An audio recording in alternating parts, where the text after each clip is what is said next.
Hi,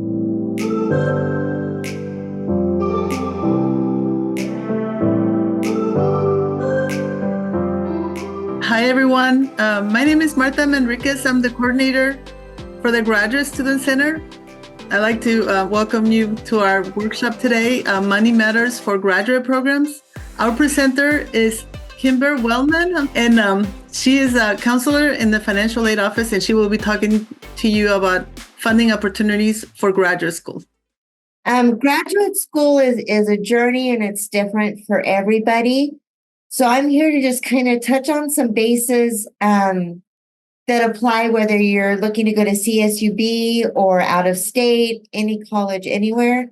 And then we'll talk about a few things specific to CSUB, okay?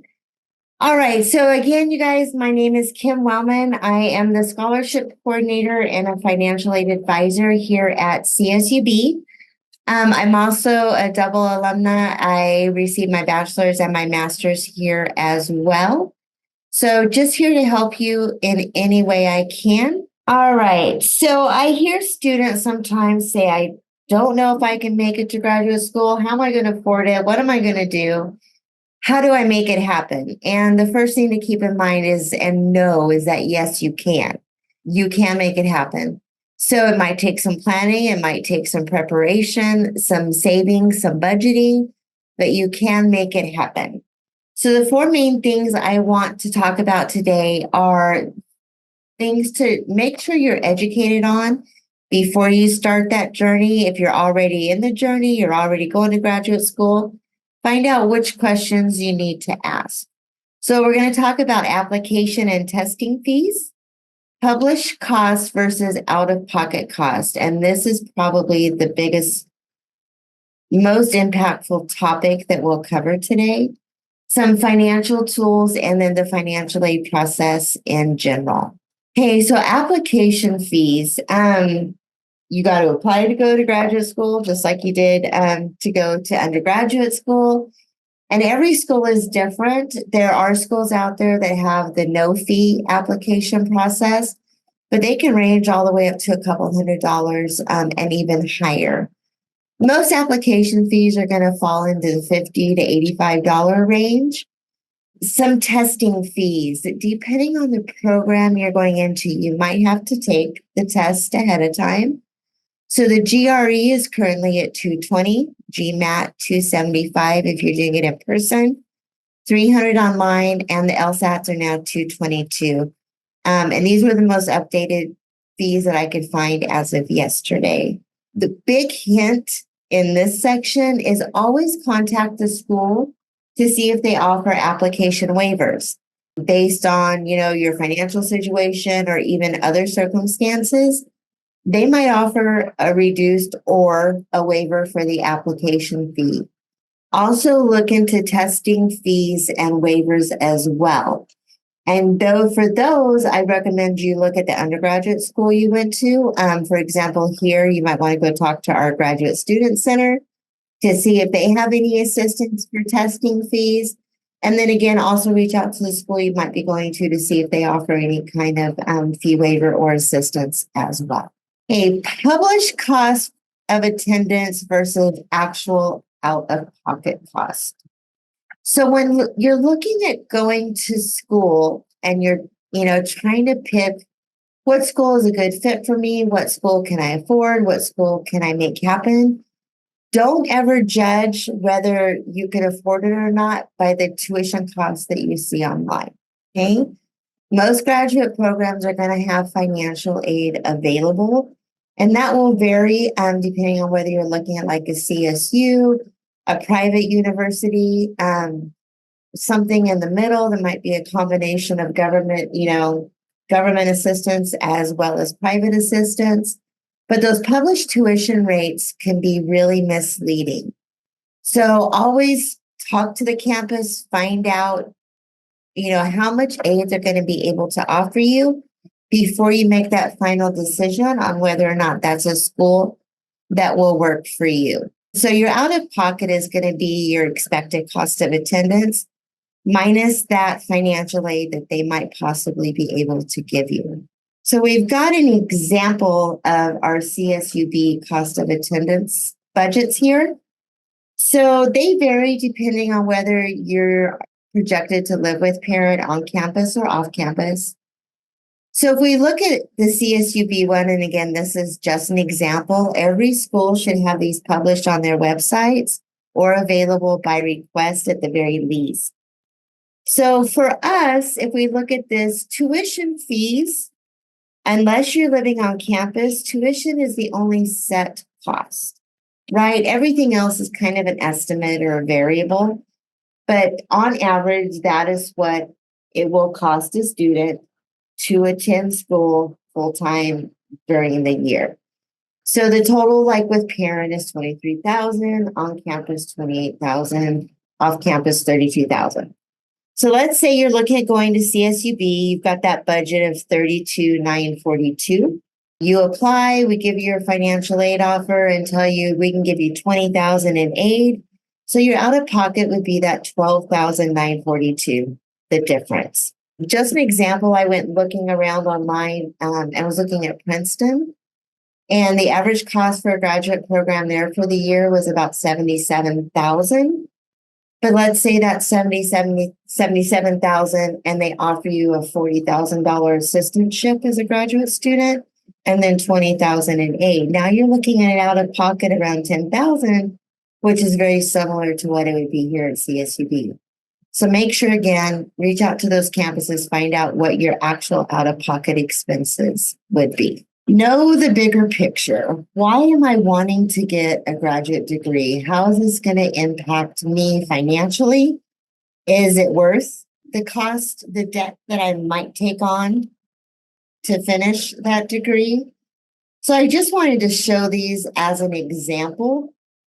If we take a look at, let's say, biology. So the average bachelor starting salary is around $41,000.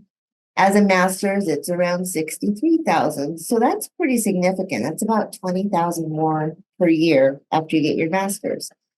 So let's say it's going to cost you $20,000 a year and 2 years to get that master's degree. So you've got $40,000 debt cost to you.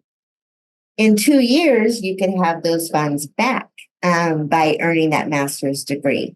So these dollar amounts will vary based on the major. They also vary a lot based on the market that you plan on living in.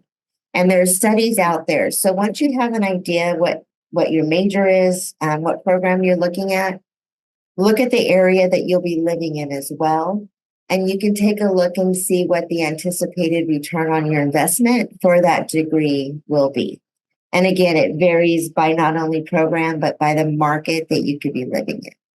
As a graduate student, always complete your FAFSA or DREAM Act if you're here in California for financial aid. I hear a lot of students say, why should I do that? There's not going to be any aid available. If you complete the application, you will at least know that you've been considered and evaluated for eligibility for all aid that is available. If you don't complete it, you're never going to know. So you have everything to lose by not completing it and nothing to gain by not completing it. So please make sure you do your FAFSA or DREAM Act every year. Every state will have priority deadlines. So if you know what state you might be going to, make sure you know their FAFSA priority deadlines. Even if you're thinking about it, let's say you're graduating after this semester, getting your bachelor's degree, this is your final term here at CSUB, and you're thinking about graduate school, but you're really not sure, please still make sure you get that FAFSA or DREAM Act done as soon as possible. It's not going to hurt you to get it completed if you don't end up using it, but get it done as soon as you can, just in case you decide where you want to go and what program you're going to want to be in. Okay? Typically, every year, but this year, FAFSA and DREAM Act will open October 1st, and the priority deadline here in California is March 2nd. I want to explain what that priority deadline means. Of course, you can still do the FAFSA or DREAM Act after the deadline. It doesn't shut down till the end of the academic year. But just as an example, here at CSUB, the only grant, the main grant we have for graduate students is State University Grant. There's no longer Pell Grant available, and there's no longer Cal Grant, but we do have State University Grant.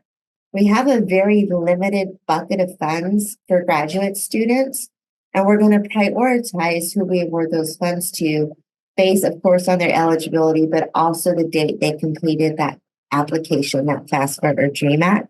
The earlier you complete it, it kind of moves you to the front of the line for those limited funds that we don't have enough for every eligible student for. So again, get those applications done as soon as you can. Okay, different types of aid. What kind of money, what kind of aid can I get as a graduate student? Scholarships. There are a lot of scholarships out there for graduate students. It will change depending on what program and what school you're going to, of course, but that's free money. So the effort it takes to answer the questions, do the essays, complete the application could be very financially beneficial for you if you get those scholarships completed. If you're an undergraduate and currently attending CSUB or attending as a graduate, our scholarship portal, CSUB Scholarship Universe, also houses about 10,000 external scholarships that are outside of CSUB. So if you apply and are awarded for those scholarships, you can have that check sent to any school that you're going to be going to for the next year. It doesn't have to be here. The ones that are CSUB scholarships are specific to this campus and can only be used here. But again, there's about 10,000 scholarships listed in that portal now that are outside. So if you log in, answer some questions, it'll match you to potential scholarships. Grants. Grants is also a good word. That is funds you don't have to repay. Those are usually need-based, where scholarships can be either need-based or merit-based. Merit being your academics and or community involvement, servitude, anything that you've done outside of just having financial need. Grants are usually financial need-based. Fellowships, that's awards that graduate students or postgraduate scholars can compete for. They're usually selected based on their potential to make an impact in that discipline, in their major. Assistantships or work study are funds earned through work opportunities on campus. Assistantships are huge in graduate programs all over the country. Again, when I was looking at Princeton, the assistantship, for being a graduate student assistant averaged about $40,000 a year that was applied towards your fees and tuition. Then also there's always private loans as well as federal loans if you're a FAFSA student. So the federal student aid programs for graduate students, you will be offered if you do your FAFSA up to $20,500 every year in unsubsidized loan. That is a loan that does accrue interest. So not your best option, but it's there if you need it. Credential students or any other fifth year, if you're doing a different fifth year program here or somewhere else, fifth year being a second bachelor's as well. You're eligible for loans up to $5,500 in subsidized. And then if you're an independent student, up to $7,000 in unsub. Pell Grant may be eligible for credential students. There's also the Federal Teach Program, the new Golden State Teacher Grant here in California, middle class scholarship, possibly Cal Grant or State University Grant as well. You can also be eligible for work study. So if you find a job on campus, you can be eligible for the work study forms or funds. State aid programs. Again, State University Grant. There's an MBA grant if you're in the Master's in Business program here at CSUB. And then there's also quite a few other new state grants for credential students available. Those state aid programs for credential students, you do have to be fully admitted in the credential program. You can no longer be conditionally admitted and working on those prerequisites. You have to be fully admitted. And then fellowships. Here at CSUB, we have a graduate equity fellowship. Those awards usually range from $500 to $3,000. And I believe you would apply through the Graduate Student Center for those.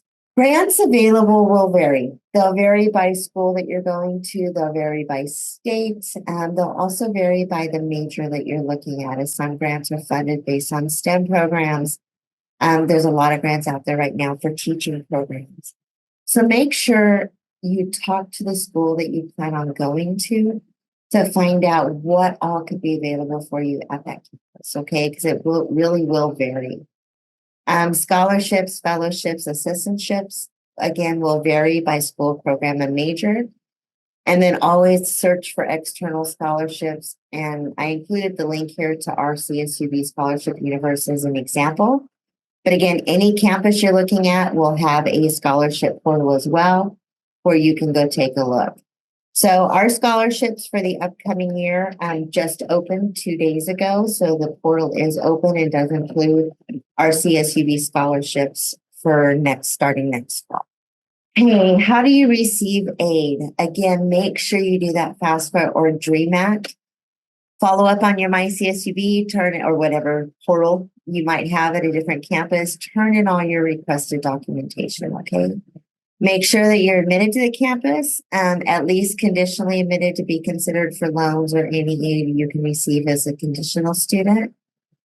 Enrollment as a graduate student, master's level or higher, you need to be at least half-time, which is 3 units. For credential students, that is 6 units is half-time. It's the same as an undergraduate program. Must be meeting SAP. For graduate students, that's a 3.0, passing at least 67% of your attempted units.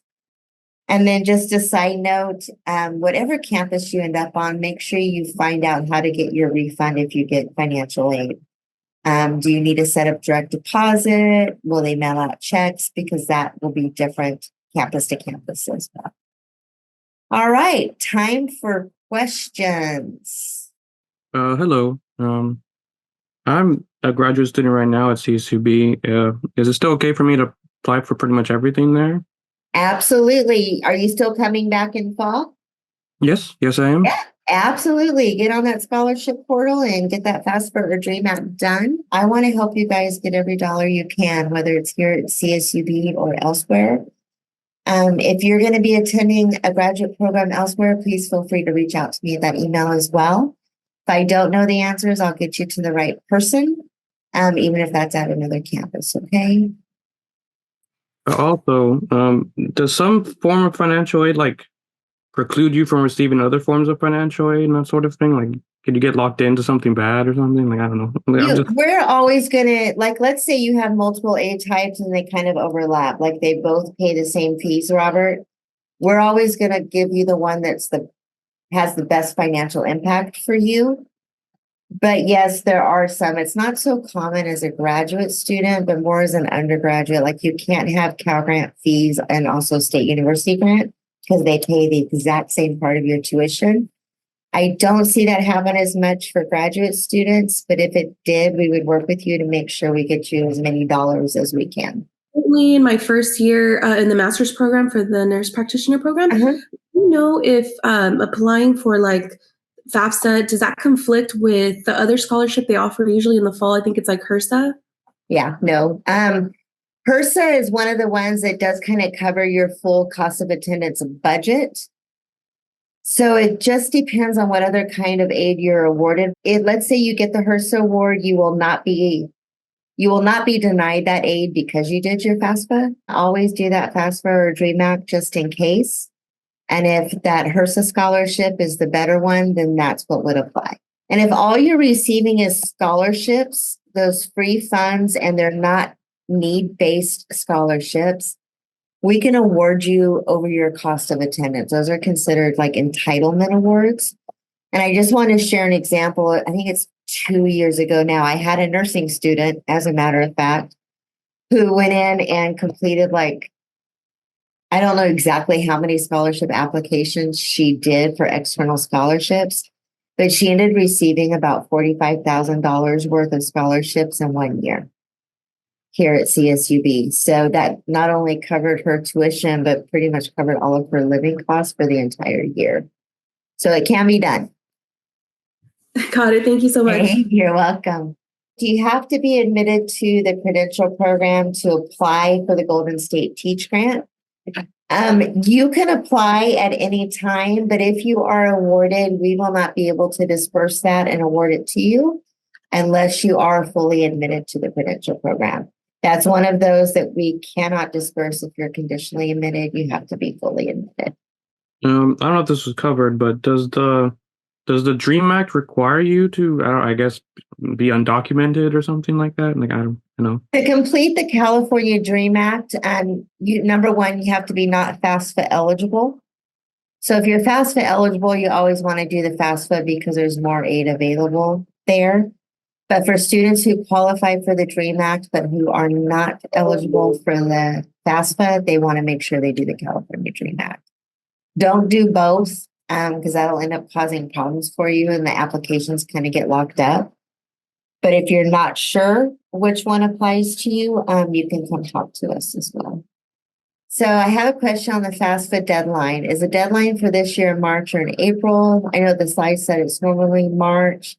So yes, this year the California deadline has been pushed back to April 2nd. If you guys have tried to do your FAFSA or been listening to any financial aid FAFSA speak, FAFSA changed everything this year. And it's called FAFSA simplification. And long-term, it will be great. It will be good. If the process works or the students it's working for, they're done with their FAFSA usually in 5 to 10 minutes. There are some issues right now that are being worked out, and because of that, they pushed the state deadline back until April 2nd. Okay, so this year you have till April 2nd. So good question. You have some workshops. Can we attend the workshops? So the workshops that we have this year are virtual, and you can find them on our webpage. So we have, I think, 5 more still scheduled through April 2nd.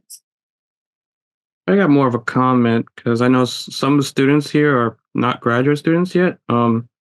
I took the GRE, and what I did was I got the Kaplan books, which have like the previous GREs in there pretty much. And they have like online things to help you out with that. And I got really, really good scores. So I recommend that for anybody. That's what they're going to do. It's like buy a book on Amazon and there you go. Study that like, 20, 30 minutes a night and do that for a couple months. But yeah. That's a great tip. And if somebody is worried about those tests or has any questions, I know the ladies at the Graduate Student Center are an excellent resource in helping you figure out, what you need to do, how to study, what to study. So please reach out to them as well. Yes, we have Adrienne Silva here, and she is our graduate advisor for graduate programs. And if you're an undergrad that is graduating or someone that hasn't been admitted to a program and you're not sure, you can schedule an appointment with Adrienne for, to discuss graduate programs. And if you need somebody who's going to be on your side, helping you through that process and helping you, pump you up, yes, you can. And Adrienne is amazing at that as well. So I really encourage that you do meet with her if possible. For financial aid questions, I do understand a lot of times they're personal and it's not something you want to ask in an open forum. If it relates to finances or any of those circumstances. So please, again, feel free to email me directly if you'd like to talk one-on-one, or if you have any questions that you're just not comfortable or don't want to ask. Okay. Okay, well, thank you everyone for attending today.